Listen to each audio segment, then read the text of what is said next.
So you just saw it. How do you feel? How does it feel watching that all back? Very emotional, very, very emotional. I mean, like we kept talking about TI afterwards, and I think most of us shared the thing where we just seem to have forgotten a lot. Like we forgot over half of what happened. So much happened, and I mean, it was like 2.5 months of compressed Dota into this TI, and I mean, seeing it, you actually, it's like some things. It feels like it's the first time you're seeing it, even though you were there. Does it feel like it was a very long time ago, even though it really wasn't? It feels like it never happened, so a very long time. So what did you think of the movie, Jerax? What did you make of it? Emotional. It's one of the moments that make me feel very also like sad and happy at the same time. But you seem to be completely stable in the games. Like you're just laughing and joking and relaxed. How do you do that? I think it's just a game, but then outside, as soon as I come out of the booth, it's different. It's just like the movie ended. It feels like way different this life. What is the source of your emotion right now? My teammates. Yeah? Yeah.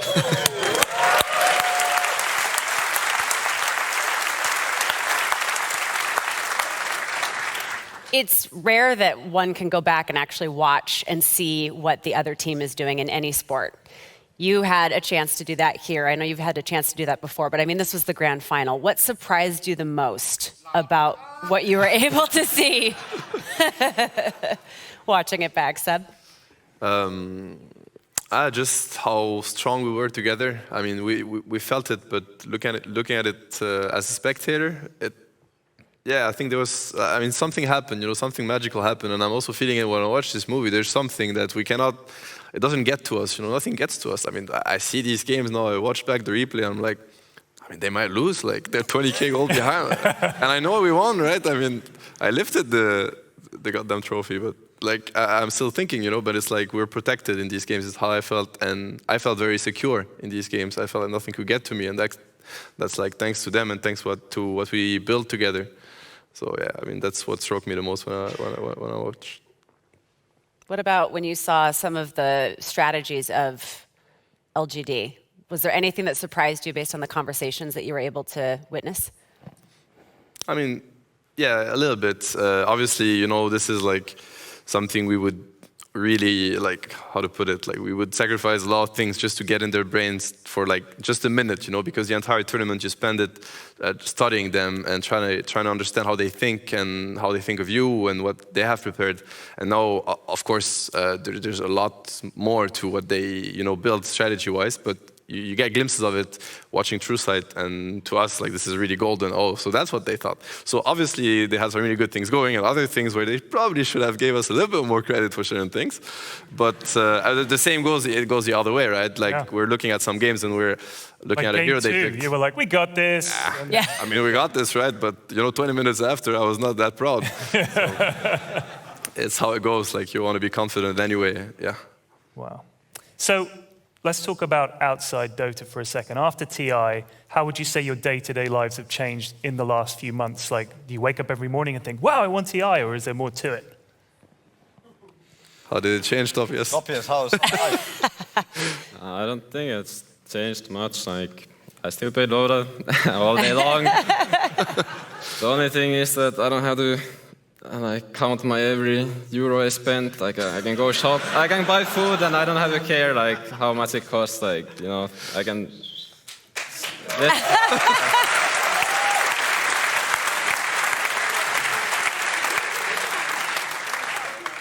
I think for a lot of people, and I don't want to really speak for Anna, but I think for generally people in this team, like, we kind of achieved something that we've all been, in its own regard, longing for, and I would say life is much better for all of us. Anna, I'm pretty sure is also the case. He's not here, but I believe he's watching, and I think he's also very happy about things that happened. Yeah, what would you like to say about Anna on his behalf? Because I know that you were such a tight-knit group. My boy. He got them.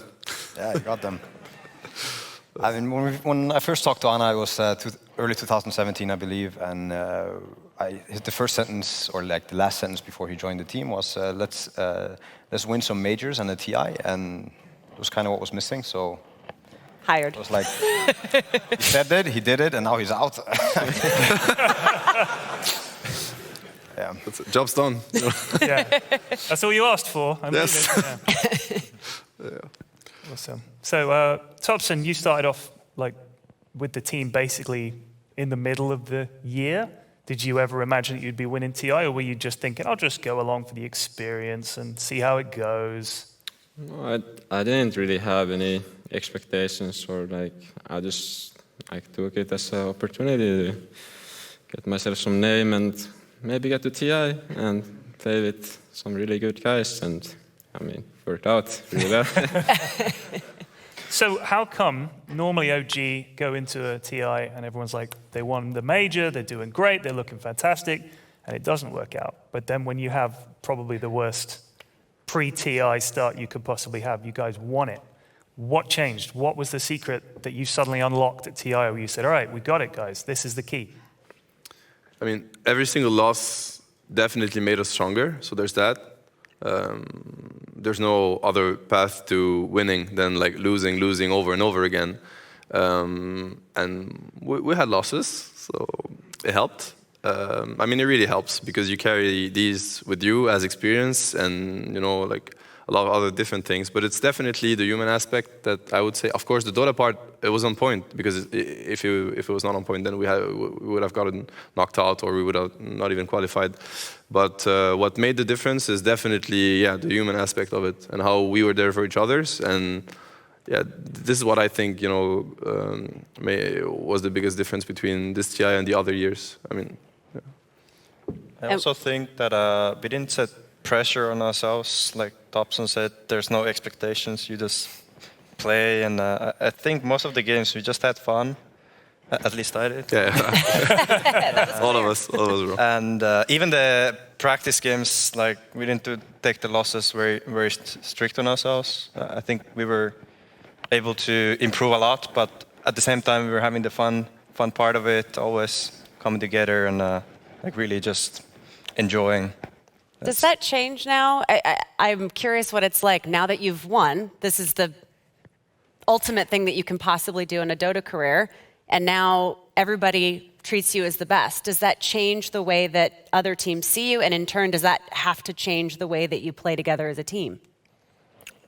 You definitely have people look at you different. Other players, I think, I mean, I can only speak for myself. I always looked at a TI winner much differently. That guy won TI. I know which one is like TI 5 winner, TI 6 winner, TI 7 winner. You know it. It's very prestigious in a way. I mean, they beat you. I mean, they beat me at that tournament. It was always like that. And yeah, it's changed, but I don't know. It feels easier now to play than it did before. Easier? Yeah. Would all of you agree with that? Yeah. It feels easier. Yeah.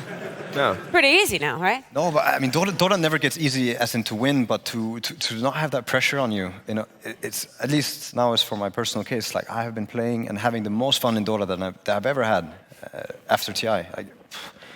It's like no pressure at all. So why is it that winning 2 TIs has been so difficult thus far? Well, it hasn't been that difficult for us so far. We're not there yet.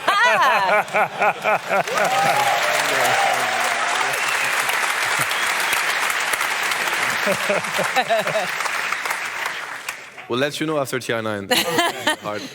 I mean, now that you're there, though, do you see why it has been tough for other teams to reconvene and come back and make another run at it? Or have they just not been you? No, I mean, honestly speaking, I don't think it's... Name me a player that keeps winning.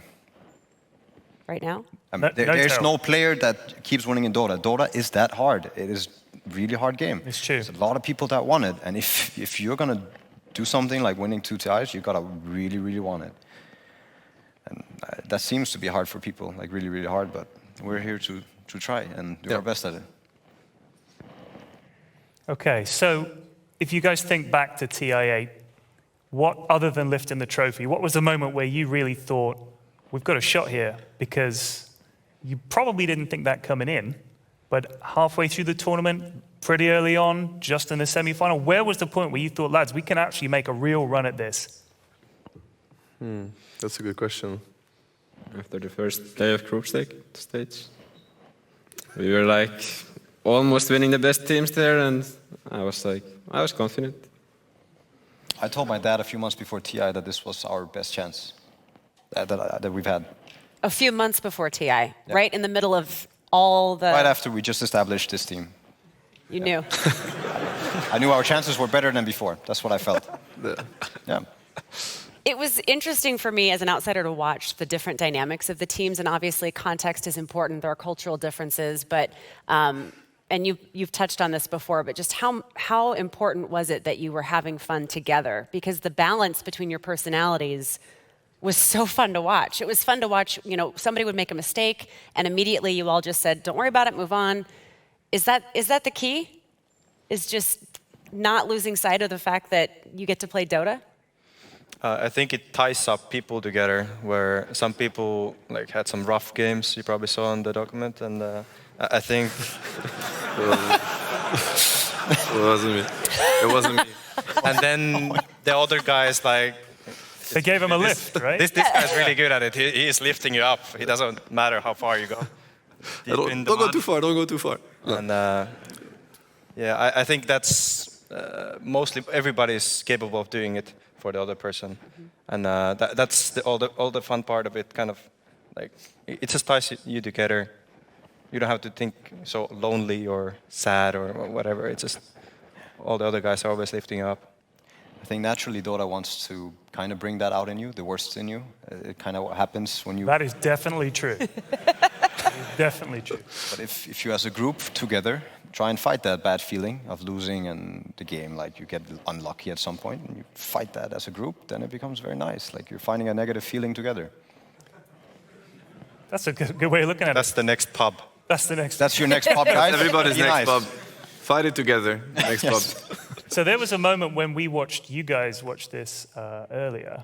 Because we're super creepy. We are kind of creepy like that. We like sat them down in the Spider. theater. We're like, watch it. And it was really kind of a fun It was interesting because this was a bit that you actually jumped out of your chair. I knew it. So explain this bit to us, why this mattered. I think we're going to show the clip now. Hopefully. 打到我头晕脑胀，我操！ Yes, I fucking knew it. Yeah. You actually called it. I fucking knew it. You called it that they felt bad. No, but I had the same headache, man. I think most people who played that game had a really heavy head afterwards. Yeah. So, so you had a headache in the same game, and when he came out, what was it about the game that gave you guys all headaches? I mean, now people can speak for themselves, but Right. I like to think that everybody who plays Dota speaks the language of Dota. And to me, what was being a part of that game, and I think it's more so for some roles maybe, but in general, that game was so hectic and intense. There was so much to think about for so long. And it was this really heavy feeling like in your brain. If we had to play right after, we got an extra long break, it would have probably been a really bad game. I think because most people would not have been ready. Yeah. We needed a break, and it was a really intense and long game 4. I know That pressure, I can't imagine. That would give you a headache alone. But when you got to game 4, when you were down 2-1, you thought, if we lose the next one, we're out. When you got to 2-2, you could almost see that their energy sort of drained out as you guys were flying. How important do you think it is to, like, you win a game, you're so confident you're going to win the next one? I mean, momentum is definitely a thing, and it goes like both ways. So, let's say, we lost game 2 and we lost game 3, and of course, if you know where it's heading, I mean, you don't have to be a genius to understand where this finals is going, and we just lost 2 games in a row, now we're not afford to lose another one. So you have to fight this back, you have to go get whatever resources you have, whether it is like team resources or mentally, even physically, like energy, whatever, just hype yourself up and get back there, because obviously you're not there as a spectator, you're the one that's going to decide the outcome, or at least you have a say in it, right? And as a team, we probably have a big say in it. So you want to fight momentum when they have it and you don't have it and it's against you. And when it's with you, you want to ride it, but you also want to be careful of the traps it's going to set for you, because now you might lose focus, you might, think ahead too much. And at the end of the day, you have to keep your head down and just get ready for what's to come. And it's usually one game at a time. I mean, we never had to play 2 games at a time, right? So one game at a time. Yeah. So it's pretty simple. I mean, we just keep, repeating it. Yeah. I know that a lot of people refer to this as the best TI ever. And credit obviously goes to you guys, but it also goes to PSG LGD. They played a great match too. This is a chance for you. They're not here tonight, but we all appreciate how hard they played as well. What can you say about them as a team and the kind of effort that they put forth in the match? There's one important thing about it is that in the documentary, they sometimes had words against us that might seem offensive, and we probably had the same. It's not these teams, and I mean, we know that as a matter of fact, that there's like an immense amount of respect between these teams. I'm sure they have an immense amount of respect for us, and likewise. Sometimes a way to hype yourself up is to try to convince yourself that they're not as good as they look like, because obviously you've been studying them and they're really, really good, but you maybe want to try to tone that down a little bit because you're going to have to beat them. You're not here to look at how good they are. You're here to beat them. I mean, honestly, props to them. Like, they were an insanely hard team to understand, to face. They gave it their all for sure. Like, I think it was like one of the closest series I've ever played in my life, and I'm sure it's the same for most of us. I say that they're one of the more open-minded teams when it comes to many things. Even though this documentary, you have these bad words, some things might be lost in translations. Even if it's not, it's a matter of like you want to put your enemy below you always. And if you're having some self-esteem issue, it's also good to just put them down. It doesn't matter. You have to be above them. But like I said, they're a very open-minded team and they play really good Dota. I've been playing against FY and I lost to him so many times in my life. I'm so happy I didn't have to lose to him again. TI9, you guys, for whatever reason, there's some other team is in the final. It's unimaginable, but let's just say it happened, okay? What advice would you give that team and say, these are the things that we learned and this is how we did it? What advice would you give to that team? I'd like to ask each one of you, regardless of who the opponent is or how they're playing, what single piece of good advice could you give them? Seb? You want an honest answer, or you want Absolutely, as honest as you dare. I mean, honest answer, like, good luck, bro. Like, I'm not giving you any advice.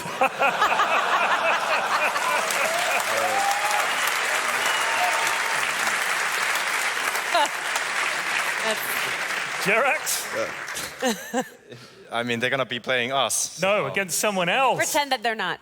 That's why I said, just imagine that somehow But that's the only you're not. possibility. Okay, so the only possibility is against you. So There's no other word. Okay, of course. Thompson, can you think of anything that you'd say? Just focus on your own game and don't overthink it. Don't overthink it. Okay. You can do what I did, and it's to go talk to Kuro. He knows. Huge thanks to Kuro. I honestly don't think that I could have helped my team half as much if it wasn't for him. So if he's willing to speak to you, that's what I would do. There you go. So sweet. Okay. Talk to Kuro, man. Talk to Kuro. Talk to Talk to Kuro. Kira. All right.